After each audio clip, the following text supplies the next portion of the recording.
तो आज हम 21वें श्लोक पर चर्चा करेंगे दूसरे अध्याय के, और ये श्लोक है वेदा विनाशिनम नित्यम य एनम अजम अव्ययम कथम स पुरुषः पार्थ कम घात्यति हन्ति कम।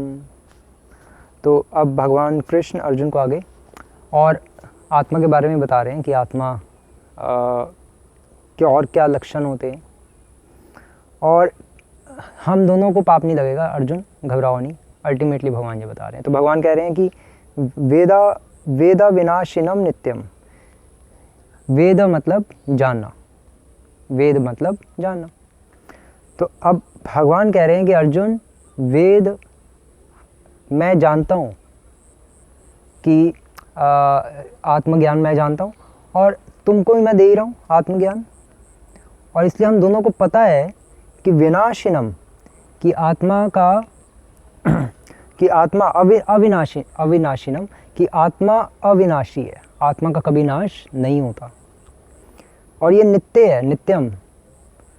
और जो इसे जो व्यक्ति ये जानता है कि वो अजम और अव्ययम है, कभी जन्म नहीं लेती और कभी व्यय नहीं होती, कभी ख़त्म नहीं होती आत्मा, ऐसे जो पुरुष है, कथम स पुरुषः पार्थ, ऐसा जो पुरुष है हे पार्थ, हे अर्जुन, और वो कौन है वो पुरुष? वो तुम ही हो, क्योंकि मैं तुम्हें सारा आत्मज्ञान दे रहा हूँ। तो अब जब तुम्हें सब कुछ पता लग गया है तो कम घात्यति हन्ति कम, तो तुम किसे मार सकते हो फिर? जब तुम्हें पता ही है कोई मरता ही नहीं तो मारोगे कैसे किसी को? और मैं भी किसी को मरवा कैसे सकता हूँ? जब मुझे भी पता है कि हम किसी को मरवा ही नहीं सकते, क्योंकि सब आत्मा है, शरीर नहीं है, तो मैं भी किसी को नहीं मरवा सकता और तुम भी किसी को नहीं मार सकते। तो हम दोनों को पाप नहीं लगेगा, क्योंकि हम आत्मज्ञान के साथ युद्ध कर रहे हैं। इसलिए तुम घबराओ नहीं और युद्ध करो।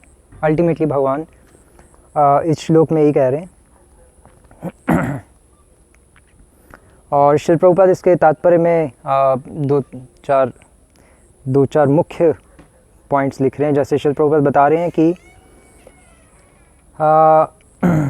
प्रत्येक वस्तु की समुचित उपयोगिता होती है, प्रभुपाद जी लिख रहे हैं, और जो ज्ञानी होता है वह जानता है कि किस वस्तु को कहाँ प्रयोग करना चाहिए।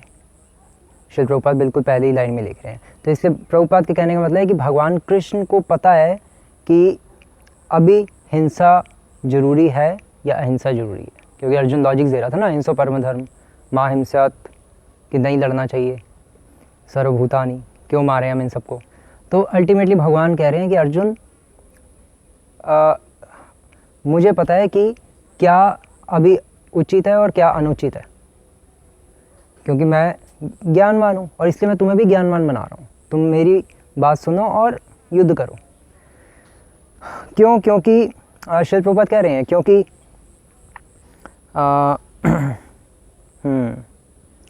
मनुष्यों के विधि ग्रंथ मनु संहिता के अनुसार हत्यारे को प्राण दंड दिया जाता है ना, ताकि उसको अगले जीवन में अपना दुख ना भोगना पड़े। उसको पहले से ही मार के उसके सारे दुखों को खत्म, उसके सारे पापों को खत्म कर दिया जाता है। इसी तरह से श्री प्रभुपाद लिख रहे हैं, एक राजा भी जब किसी को फांसी की सज़ा देता है तो उसके हित के बारे में सोच के देता है, क्योंकि इसने किसी का खून किया है, तो इसको इसी जन्म में इसकी सज़ा मिल जाए तो इसको नरक में नहीं जाना पड़ेगा, बच जाएगा बेचारा नरक में जाने से, क्योंकि सज़ा तो यहीं मिल गई। तो इसलिए एक्चुअली जो भी चीज़ें हैं ये सब धर्मशास्त्रों में, ये सब मनुष्य के हित के लिए ही हैं, क्योंकि आत्मा तो कभी मरती नहीं, शरीर ही मरता है, और लेकिन आत्मा शरीर के माध्यम से पाप करती है। तो इसलिए उस पापमय शरीर को ख़त्म करना होता है, और आत्मा के पाप भी धुल जाते हैं इस चक्कर में। और इसलिए श्री प्रभुपाद इन्हीं पॉइंट्स को बताते हुए बता रहे हैं कि जिस तरह से सर्जरी होती है, शल्य क्रिया, उसमें जो डॉक्टर होता है वो रोगी का इलाज करता है, लेकिन क्यों करता है? उसको पूरा चीर फाड़ करता है, क्यों करता है? उसके हित के लिए, उसके अहित के लिए नहीं। उसी तरह से अर्जुन, अभी जो मैं तुम्हें कह रहा हूँ कि युद्ध करो, तो तुम युद्ध करो। मैं इन सब का हित ही चाहता हूँ। इनका हित इसी में है कि ये सब अभी मर जाएं, मतलब शरीर के तौर पे। वैसे तो आत्मा कभी मरती नहीं, लेकिन अभी ये इनका जो शरीर है वो मर जाए। क्यों? क्योंकि इस शरीर से गंदे काम करेंगे। ये इस संसार में अधर्म फैलाएंगे, लेकिन मैं धर्म की स्थापना के लिए आया हूँ और तुम उसमें मेरी हेल्प करो, ये तुम्हारे लिए भी हितकारी है और सबके लिए हितकारी है। अल्टीमेटली ये भगवान कहना चाह रहे हैं। तो ये इस श्लोक का मतलब है। और कल भी एक्चुअली तो ये श्लोक यहाँ तक है आज। और कल एक्चुअली मैंने जो श्लोक डिस्कस किया था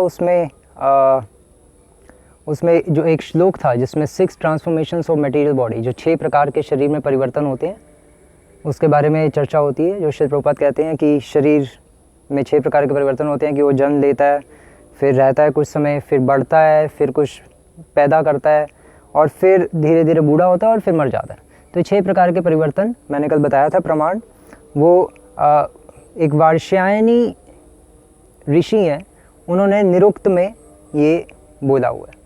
तो निरुक्त के 1 पॉइंट पहले अध्याय का दूसरा श्लोक है। और वो श्लोक क्या, कल मैंने श्लोक नहीं बताया था, वो श्लोक आप लिखना चाहे तो लिख सकते हैं। अस्ति जायते वर्धते विपरिणमते अपेक्ष्यति विनश्यति इति षड्विकार वदेस्तस्य स्थूल शरीरम। तो ये श्लोक है, आप याद कर सकते हैं, नेट पे ढूंढ सकते हैं अगर और अच्छी तरह से देखना हो। और तो ये श्लोक संस्कृत बोलना ज़्यादा अच्छा, अगर हमें 6 ट्रांसफॉर्मेशन ऑफ बॉडी भी बताना किसी को, तो उससे एक बिल्कुल फिर एक विश्वास आता है कि भैया ऐसे ही नहीं बता रहे, शास्त्रों में लिखा है कि शरीर में 6 प्रकार के परिवर्तन होते हैं और आत्मा उन 6 प्रकार के परिवर्तनों से मुक्त है। इसलिए व्यक्ति को कभी भी किसी भी परिस्थिति में, चाहे कोई मरे या जिए, विचलित नहीं होना चाहिए। तो ये पॉइंट्स हैं कुछ। हरे कृष्णा। श्री प्रभुपाद की जय।